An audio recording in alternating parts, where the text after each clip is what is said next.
Hello, I'm Glenn Parry. I'm joined by Dr David Webb. Hello. And this video introduces the 5 strategy talks that have been put together by Dr Webb. Just a brief introduction to Dr Webb. He is a senior lecturer in strategy and international business at Bristol Business School. His background is following a career in oil and gas. He went back to Warwick University and did an MBA very successfully, which led on to a PhD and thoughts of a career in academia at that point. But the city beckoned again, and David joined Aviva as strategy director, initially for UK and then for Europe. But the call of academia was strong, and he returned, tempted back, and is now running the strategy programs over at Bristol Business School. So I'm very lucky to have collaborated with Dr Webb on this strategy series. And I'd just like to ask him now, great to talk to you. Let's look at the 5 papers that you've selected as, if you like, leading papers in the strategy world: the Christensen paper, the Porter paper, Prahalad and Hamel, Kim and Marburg, and Porter and Kramer. I wonder if you could just talk us through why those papers. Okay, good to see you again, Glenn. Right, let's just start from a point of view of a view on what strategy is. Now, there's obviously lots of agreement amongst academics and strategists in some areas. You know, strategy is about this holistic view of the organisation. It's about that interface between where the organisation meets the environment. And then amongst all authors, there's a view that you have to take choices. You have to take choices about what you do, and failure to make choices will lead to problems. But how you make choices and linked to that, how you gain competitive advantage is an ongoing debate that's existed in the strategy field from way back when. And different researchers have different understandings about what that source of advantage ultimately is. So what I tried to do here was to select a set of the classic papers that represented a range of those different views on what strategy is and where this elusive thing called competitive advantage comes from. That's not to say that I'm saying any of these particular views are right or wrong. You know, I'm sure we all have our preferred preferences, but all these different views on strategy are all based on a set of assumptions and logically built on that set of assumptions. So internally consistent in the views that they give. You know, and as I say to my students, the question is not how you try and synthesize these different views together into some sort of Frankenstein monster. Actually, what you're doing, and what I used to do as a practitioner, as a strategy director, was say, okay, let's just look at what's going on from the perspective of what Porter would say. What does that tell me? Let's have a look at it from the perspective of resource-based view. What does that tell me? And etc., etc. And then in the management decision-making, you bring in those insights and combine it with management experience and insight that hopefully leads to more robust thinking. So are these papers that you have used when you were a strategy director? I would have used the thinking contained in the paper. Now, as a practitioner, I wouldn't turn up at an executive meeting and say, hey, Porter says this. Of course not. That's what's going on in your head. Now, what you're doing is translating that into everyday language, but you're using that thinking to structure what you're saying, the debate you're trying to generate amongst the executive team. Interesting. Okay, so let's go through the papers. Okay, so what I thought I'd do was start off with a paper that is sort of opening the door to this wider perspective on these different views on strategy and the need for strategists to think much more deeply about where competitive advantage comes from. So this is starting with the Christensen paper about the past and future of competitive advantage. Now, in this one, I think he makes some interesting points about not taking for granted recipes that worked in the past to give competitive advantage. Now, we've all heard about economies of scale and scope, about vertical integration or sometimes non-integration at all and being extra flexible. And these have always been accepted notions that were automatically followed at particular points in time. And the point Christensen is making is that we can't just accept a previous recipe as being good for every company or every period of time. So he's prompting the need to really look under the surface about where a firm's competitive advantage is coming from. So I felt that paper opened the door to, okay, well, let's look then at what others have said about, from their perspective, about where competitive advantages come from. So then I wanted to move on to Michael Porter. Now, and so I suppose Michael Porter almost led the way into the idea that competitive advantage is central to strategy. Now, I'm going back to his 1980s work. Now, interesting with Michael Porter, he hasn't stuck to where he was then. And so I thought, rather than going back to his original work, I'd focus in on the last major paper he wrote from the perspective of just competitive advantage.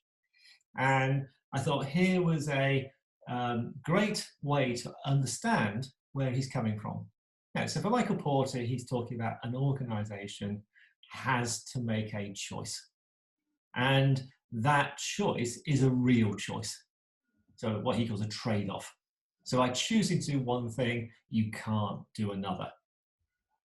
And he's then saying that, well, having made that choice, the key building block of a strategy is the activities the firm is doing. It's not what the organization has or possesses. So you don't get sidetracked into resources. Indeed, he even says that, well, resources don't make much difference. They're built into the price or they're easily copied by others, so they don't matter. What he's saying is what you do with them, what the activities you do. And it's not just single activities, it's the whole system of activities for the firm and how it all fits together. And the complexity then of that system of activities, plus the fact you've made these very key choices, makes it very difficult for others to copy. So that's where Michael Porter is coming from. He does actually go on a bit further in presentations. Unfortunately, he hasn't written a recent paper on this, but you notice in recent presentations, he's gone a little bit further on, more away from generic strategies into what he calls a value proposition, which is worth looking at if people are interested in that. So you were talking about his view on resources. Now, I'm very much aware that you've got Prahalad and Hamill's core competencies paper next. Mm-hmm. We'll come on to that, but how do you think Porter perceives resources? Is he a dynamic capabilities guy? Is he a knowledge-based viewer guy? Is he some other? No, he's a Michael Porter sort of guy. He's a Michael Porter guy. Yeah, I think the mistake people try to make here is try to lump people together and try and merge it all up into one amorphous mass. My advice, and what I found as a practitioner, is no, stick with these particular views. So, right, we are going to use the thinking of Michael Porter. We're not going to get sidetracked because that will dilute the insight we get. Now, remember, Michael Porter has based all this on a long time of researching and thinking about it, and is internally consistent in terms of what he says. So we start trying to bring something else in, we are disrupting that internal consistency.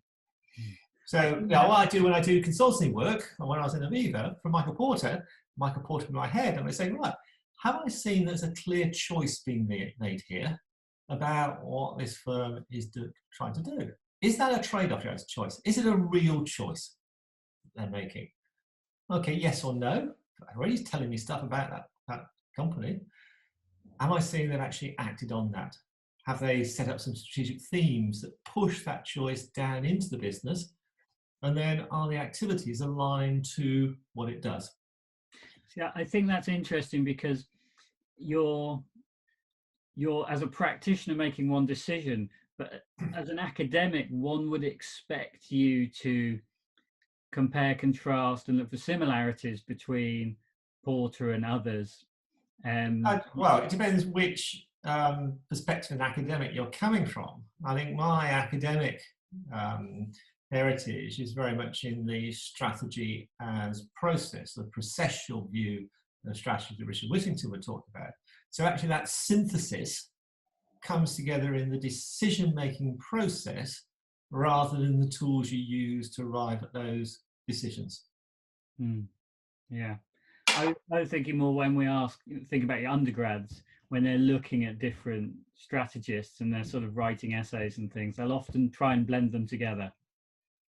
And that actually is one of the mistakes I think that many textbooks make, are trying to lump it all together.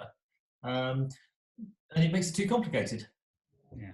And also because the assumptions one academic is making compared to another one are going to be different, you're mixing apples and pears together.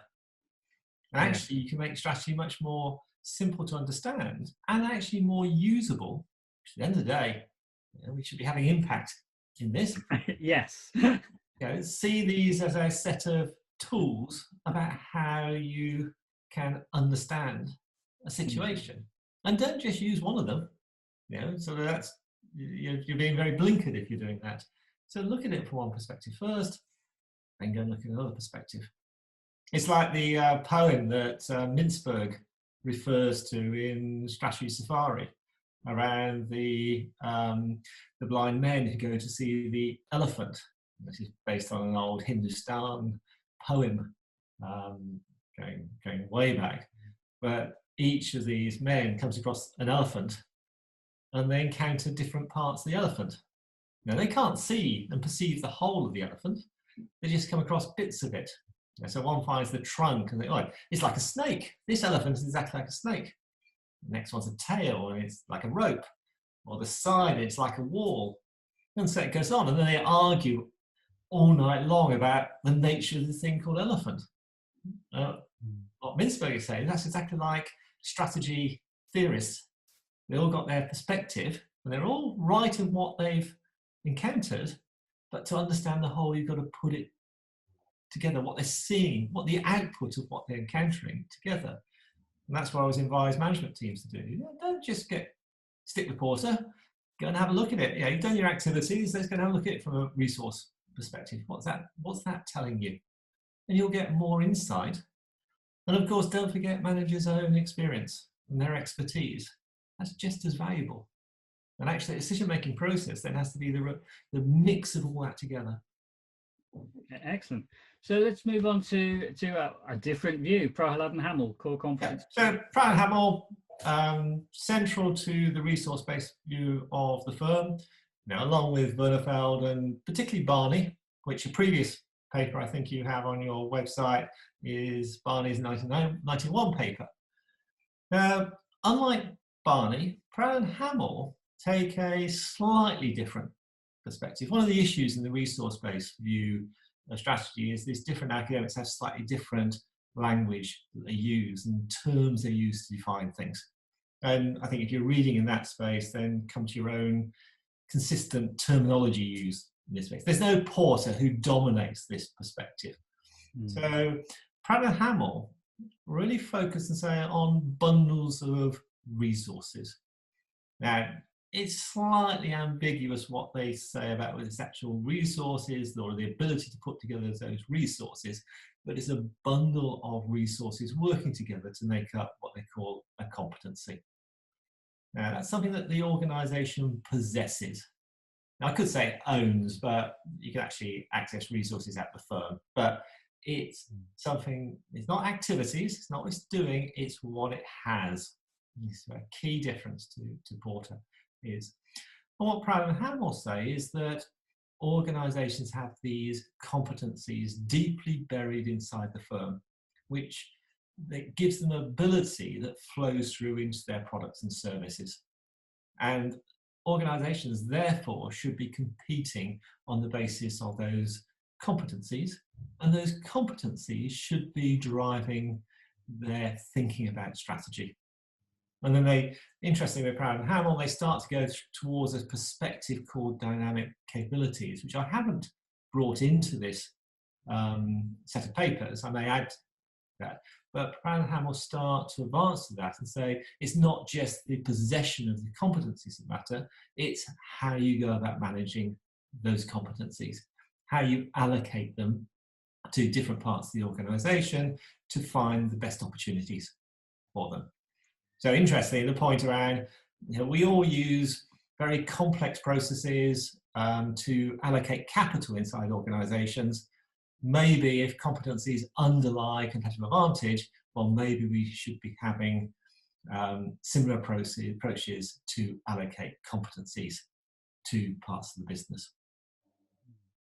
So following on from the core competence paper, which is one of my favourites, I know I will say strategy is a very political process because you are making that selection choice. Yep. And anyway, so moving on, you've got the Blue Ocean Strategy paper. Yes, now this is a work by Kim and Malvern, and actually I worked with Kim and Malvern briefly during my time in Aviva. We did two big, well, at that stage it was called value innovation, so before they adopted the Blue Ocean Strategy mantra into it, but we did a big Blue Ocean process on our Aviva Direct and also looking at leadership inside Aviva. Now, Kim and Malvern come from yet another slightly different perspective. So for Kim and Malvern, it is still about activities.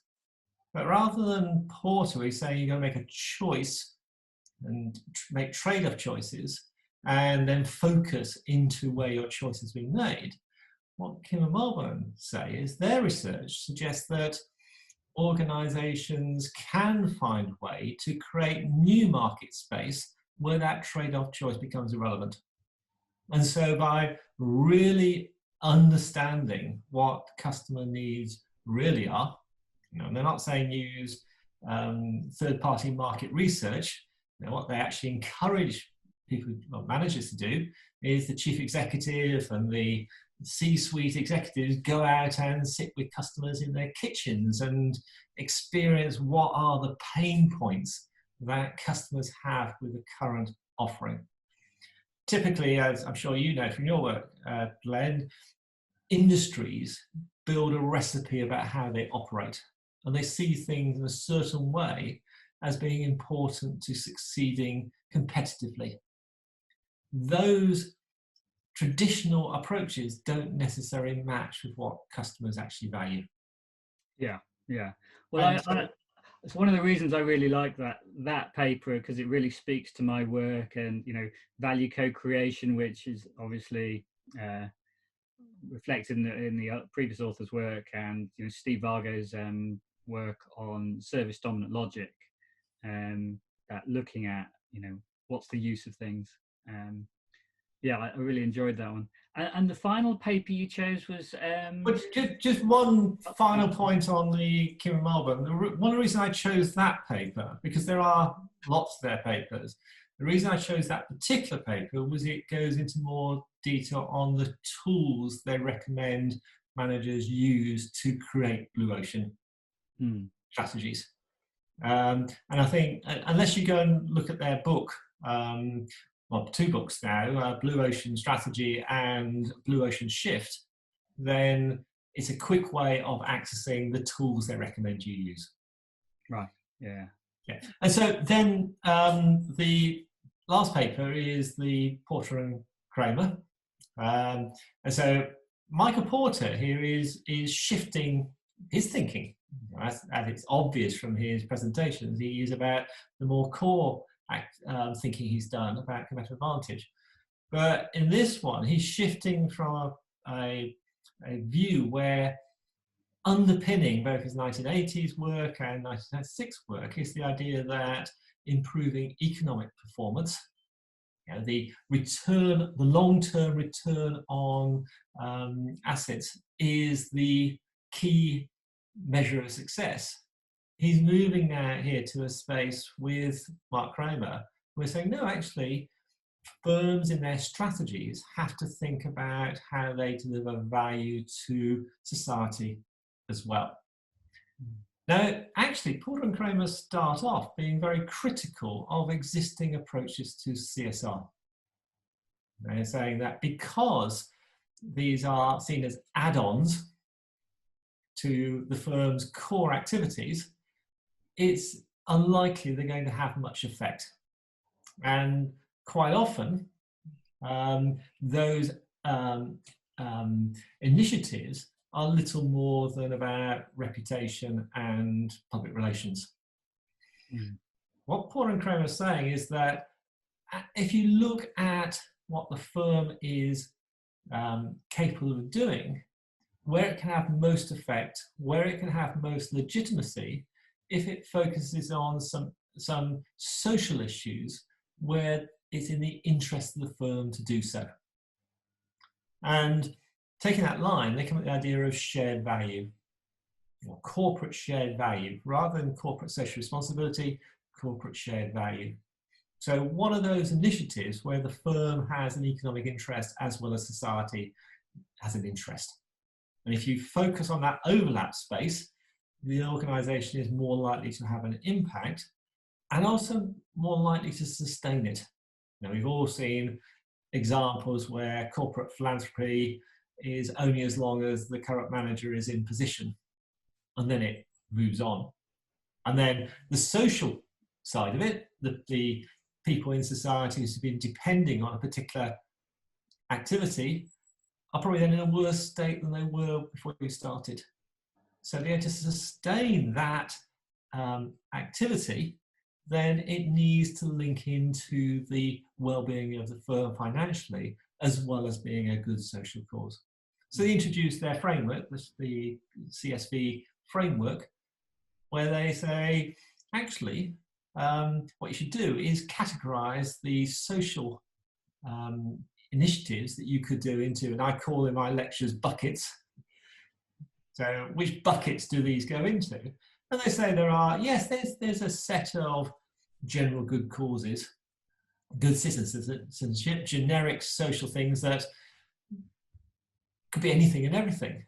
But beyond that, there are things that the company's value chain directly impact on. You know, whether it's in a negative way, you're pumping outflow water into a river, whatever, that you need to stop, or actually by doing something in your value chain, you can have a social benefit as well as a corporate value. So perhaps your Walmart with your trucking goods across the US, well, by shifting to solar powers or alternative fuels to heat the cabs overnight, you can reduce your carbon footprint. And so it actually that turns out to be cheaper for the organization at the same time as being dealing with a social issue. And then the third bucket is around issues in the external environment. In the competitive context of the firm, they're going to have a major impact on the future success of the firm. So things that will disrupt your industry and your business in the future, where you have to be taking action to secure the long-term interests of the firm, as well as it's a important social issue. And then Porter is saying, back to what Porter and Kramer are saying, back to Porter's original starting point about choice, you have to make a clear choice. You can't do everything. So focus your resources onto those things that are going to want to be sustained, and so value chain impacts or competitive context issues. Yeah, I like, you know, the Porter and Kramer work, and is it 2011 their follow-up paper as well. Yeah, that's right. You know, it does continue the Harvard Theodore Levitt work from 1958 about the necessary link between sustainability or any work like that and the ongoing competitive positioning and sustainability of the firm, which CSR does seem to miss. And though obviously this paper is probably the most political of the papers you've chosen, it's been heavily criticised and critiqued. Absolutely. And I mean, I think it is, we're going back to this perspective, seeing this as lenses. Yeah. So rather than just accepting what Porter and Kramer say, here is a a tradition which goes right back to the stakeholder view, and even back into organisations back into the Industrial Revolution. Think about the Quaker firms, where it's not just about the business activity; it's about the social good they do as well. So long history of that perspective. But for others, actually, well, are the interests of firms ever going to be aligned with the interests of society? And it's interesting if you look at the shareholder view of the firm, and you look at what it says around the responsibilities of the firm. It's not saying that the firm has no social responsibility. What it's saying is that society has decided to divide up responsibilities, and it says to business, well, this is where we want you to focus, and as a result of that focus, pay your taxes, pay dividends, provide good, safe products to your customers. That's your role in society, and then government and other institutions will deal with the social issues because it's funded by the taxes you have. It's very interesting. You look at some of the anti-globalization movement, you find that distrust of business to engage in social issues is virtually in the same place. So hopefully I will add to this series with a paper looking at parenting advantage. This is the Campbell, Gould and Alexander paper, which is very much looking at the scope a firm should be and what's actually in the interests of shareholders in terms of goods to the firm. Now, that is another contrast that you can use. And one at Aviva, we were using the parenting model to think about the portfolio of businesses we had inside of Aviva, but equally we're looking at the CSR responsibilities of the firm. So we were using these to gain insights from these different perspectives. And then as a management team, taking decisions based on the full width of inputs that were available to us. That's super. I think what we've got here is a great set of papers for people to think about, and to really think about the practitioner viewpoint, to think about the academic viewpoint, and also to recognize that strategy is a very political process, and how it sits in the CSR school, where business is part of and one with society, and not to imagine for a minute it's separated, or that your choices when you're choosing how to move forward strategically, to any idea that they're not political in every sense of that word is wrong, because you're making choices. Yeah, and that's why strategy process is such an interesting space. Yeah, super. Well, I hope everybody will really enjoy listening to this series, and we'll add to it in the future. And thank you very much. Yeah, well, good to talk to you, Glenn. Cheers. Bye.